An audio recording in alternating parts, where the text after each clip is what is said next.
The Adventures of Tom Sawyer by Mark Twain, Chapter 29. Huck Saves the Widow. The first thing Tom heard on Friday morning was a glad piece of news. Judge Thatcher's family had come back to town the night before. Both Injun Joe and the treasure sank into secondary importance for a moment, and Becky took the chief place in the boy's interest. He saw her, and they had an exhausting good time playing High Spy and Gully Keeper with a crowd of their schoolmates. The day was completed and crowned in a peculiarly satisfactory way. Becky teased her mother to appoint the next day for the long-promised and long-delayed picnic, and she consented. The child's delight was boundless, and Tom's not more moderate. The invitations were sent out before sunset, and straightway the young folks of the village were thrown into a fever of preparation and pleasurable anticipation. Tom's excitement enabled him to keep awake until a pretty late hour, and he had good hopes of hearing Huck's mow and of having his treasure to astonish Becky and the picnickers with next day. But he was disappointed. No signal came that night. Morning came eventually, and by 10 or 11 o'clock a giddy and rollicking company were gathered at Judge Thatcher's, and everything was ready for a start. It was not the custom for elderly people to mar picnics with their presence. The children were considered safe enough under the wings of a few young ladies of 18 and a few young gentlemen of 23 or thereabouts. The old steam ferry-boat was chartered for the occasion. Presently the gay throng filed up the main street laden with provision baskets. Sid was sick and had to miss the fun. Mary remained at home to entertain him. The last thing Mrs. Thatcher said to Becky was, "You'll not get back till late. Perhaps you'd better stay all night with some of the girls that live near the ferry landing, child." "Then I'll stay with Susie Harper, Mama." "Very well. And mind and behave yourself, and don't be any trouble." Presently, as they tripped along, Tom said to Becky, "Say, I'll tell you what we'll do. Instead of going to Joe Harper's, we'll climb right up the hill and stop at the Widow Douglas's.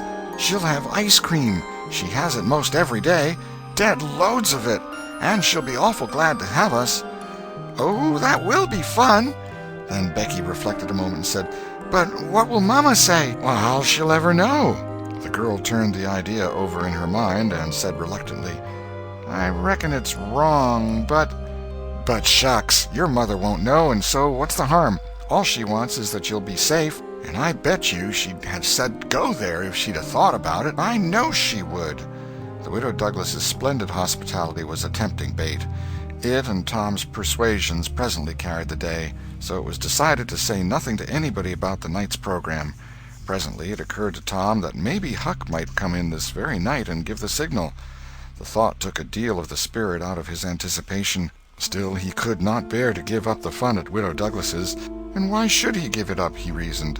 The signal did not come the night before, so why should it be any more likely to come tonight? The sure fun of the evening outweighed the uncertain treasure, and, boylike, he determined to yield to the stronger inclination and not allow himself to think of the box of money another time that day.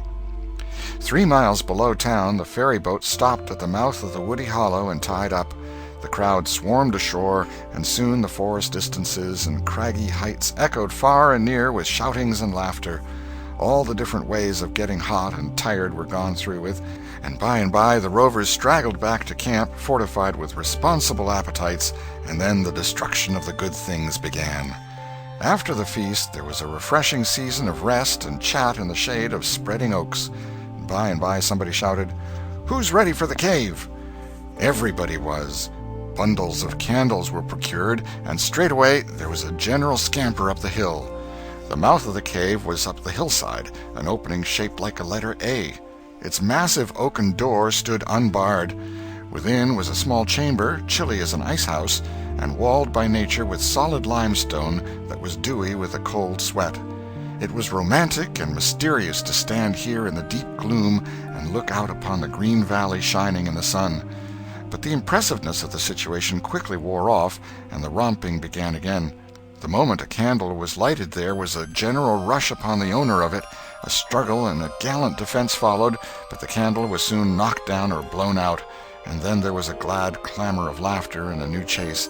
But all things have an end. By and by the procession went filing down the steep descent of the main avenue, the flickering rank of lights dimly revealing the lofty walls of rock almost to their point of junction 60 feet overhead.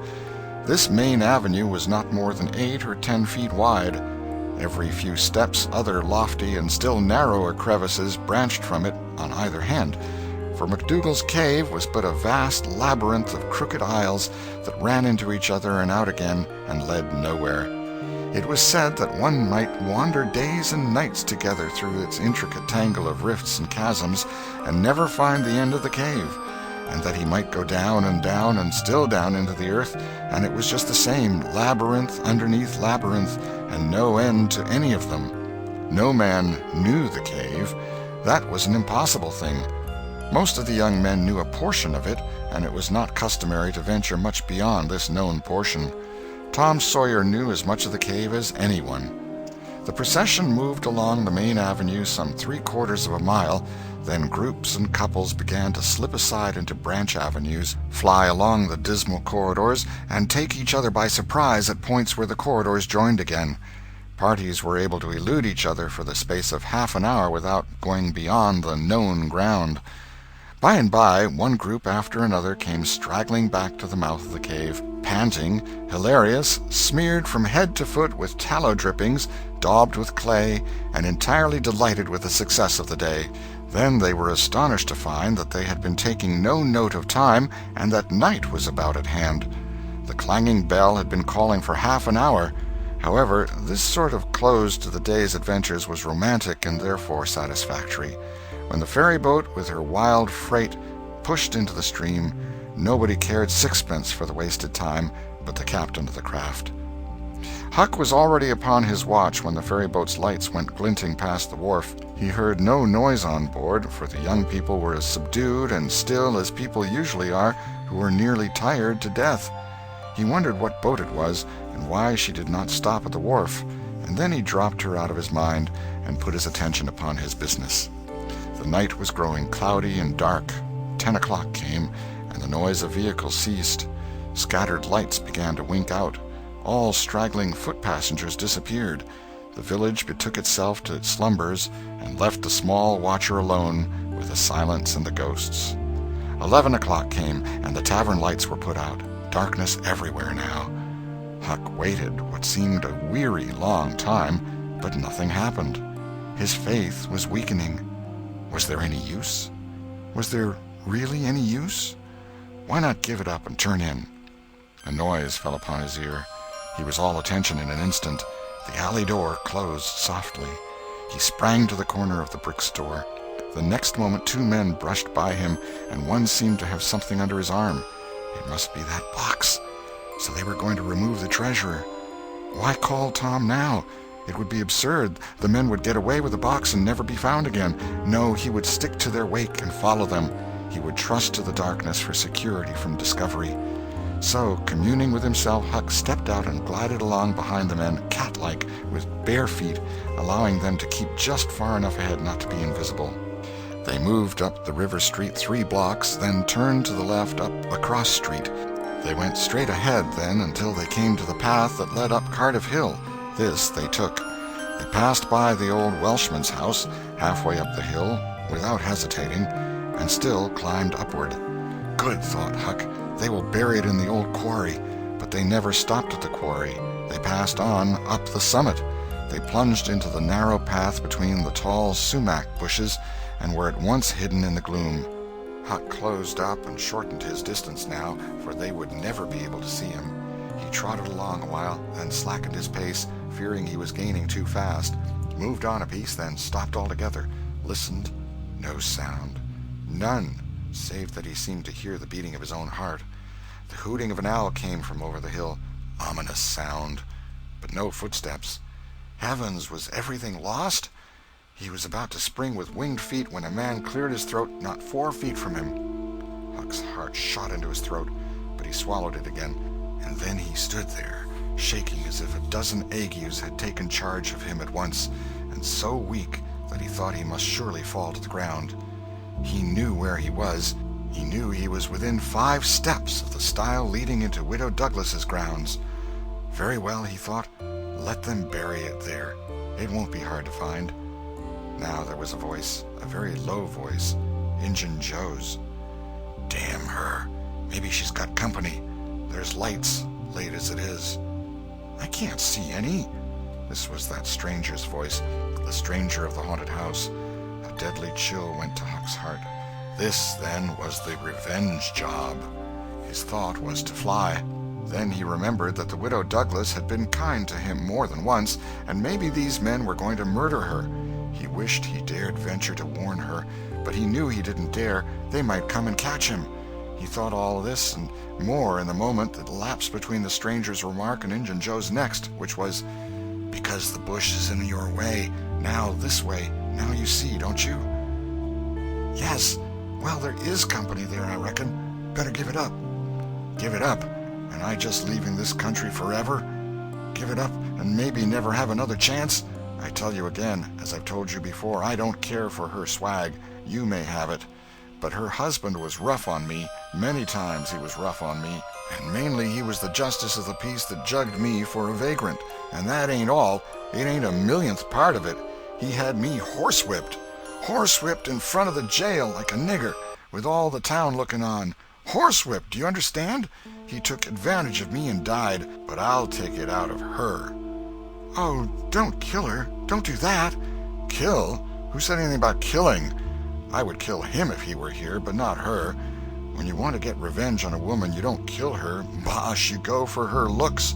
You slit her nostrils. You notch her ears like a sow." "By God, that's—" "Keep your opinion to yourself. It'll be safest for you. I'll tie her to the bed. If she bleeds to death, is that my fault? I'll not cry if she does. My friend, you'll help in this thing, for my sake. That's why you're here. I mightn't be able alone. If you flinch, I'll kill you. Do you understand that? And if I have to kill you, I'll kill her, and then I reckon nobody'll ever know much about who done this business." "Well, if it's got to be done, let's get at it. The quicker the better. I'm all in a shiver." "Do it now? And company there? Look here, I'll get suspicious of you first thing you know. No, we'll wait till the lights are out. There's no hurry." Huck felt that a silence was going to ensue, a thing still more awful than any amount of murderous talk, so he held his breath and stepped gingerly back, planted his foot carefully and firmly, after balancing, one-legged, in a precarious way, and almost toppling over, first on one side and then on the other. He took another step back with the same elaboration and the same risks, then another and another, and a twig snapped under his foot. His breath stopped and he listened. There was no sound. The stillness was perfect. His gratitude was measureless. Now he turned in his tracks between the walls of sumac bushes, turned himself as carefully as if he were a ship, and then stepped quickly but cautiously along. When he emerged at the quarry he felt secure, and so he picked up his nimble heels and flew. Down, down he sped till he reached the Welshman's. He banged at the door, and presently the heads of the old man and his two stalwart sons were thrust from windows. "What's the row there? Who's banging? What do you want?" "Let me in, quick! I'll tell everything." "Why, who are you?" "Huckleberry Finn! Quick, let me in!" "Huckleberry Finn, indeed! It ain't a name to open many doors, I judge. But let him in, lads, and let's see what's the trouble." "Please don't ever tell I told you," were Huck's first words when he got in. "Please don't. I'd be killed, sure. But the widow's been good friends to me sometimes, and I want to tell. I will tell if you'll promise you won't ever say it was me." "By George, he has got something to tell, or he wouldn't act so," exclaimed the old man. "Out with it, and nobody here'll ever tell, lad." 3 minutes later the old man and his sons, well armed, were up the hill and just entering the sumac path on tiptoe, their weapons in their hands. Huck accompanied them no farther. He hid behind a great boulder and fell to listening. There was a lagging, anxious silence, and then all of a sudden there was an explosion of firearms and a cry. Huck waited for no particulars. He sprang away and sped down the hill as fast as his legs could carry him. End of chapter 29.